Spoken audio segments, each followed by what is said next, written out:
ये तब की बात है जब मैं 19 साल का था और मेरा भाई 21 साल का। उसी टाइम उसने मुझे एक ट्रिप पर ले जाने का प्लान बनाया। रास्ते में हम एक गैस स्टेशन पर रुके, गाड़ी से उतरे और कुछ स्नैक्स खरीदे। जैसे ही हम निकलने लगे, मेरे भाई ने कहा कि उसे कोई चिल्लाता हुआ सुनाई दिया, लेकिन हमने ज्यादा ध्यान नहीं दिया और फिर से ड्राइविंग शुरू कर दी। थोड़ी देर बाद भाई को आराम करना था तो मैंने गाड़ी चलानी शुरू की। मैं 4 घंटे तक ड्राइव करता रहा। जब भाई उठा तो उसने कहा उसे टॉयलेट जाना है। हम एक सुनसान रेगिस्तान में रुके। भाई एक जगह ढूंढकर चला गया और मैं गाड़ी में बैठकर गेम खेलने लगा। तभी मुझे भी वही आवाज फिर से सुनाई दी जो पहले सुनाई दी थी। पहली सोच यही आई कि शायद भाई ही होगा, लेकिन आवाज बहुत हल्की थी। भाई लौटा और हम निकलने लगे। तभी अचानक एक तेज चीख सुनाई दी। उस टाइम हम दोनों डर गए। हमने फौरन गाड़ी स्टार्ट की और वहां से निकल लिए। जब मंजिल पर पहुंचे तो एक मॉल में जाकर खाना खाया। वापस लौटे तो देखा गाड़ी के दरवाजे पर एक खरोंच थी। हम हैरान थे, ये किसने किया, कितना गलत है ये। लेकिन रात काफी हो चुकी थी तो मैं अपने रूम में जाकर सो गया। अगली सुबह भाई ने उठाया और कहा चलो जल्दी करो वरना अगली जगह लेट हो जाओगे। मैंने हाँ कहा और फिर से ड्राइविंग शुरू कर दी। अब मुझे टॉयलेट जाना था। मैं गाड़ी से उतरा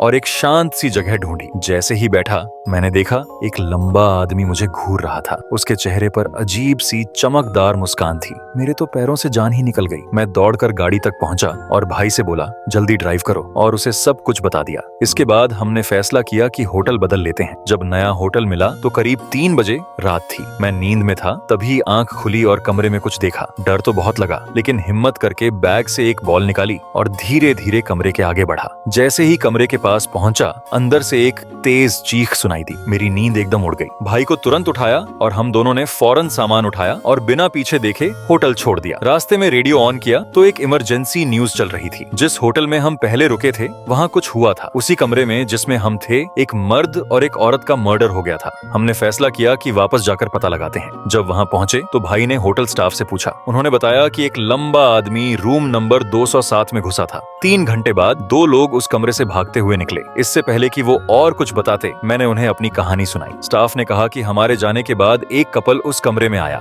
30 मिनट के अंदर बड़े विंडो से एक जोर की आवाज आई और शीशे पर खून ही खून था। उन्होंने तुरंत पुलिस को कॉल किया, लेकिन वो लंबा आदमी वहां से गायब हो चुका था। आज भी जब उस रात के बारे में सोचता हूँ, रोंगटे खड़े हो जाते हैं। उस लंबे आदमी की शक्ल अब भी मेरे जहन में बसी हुई है।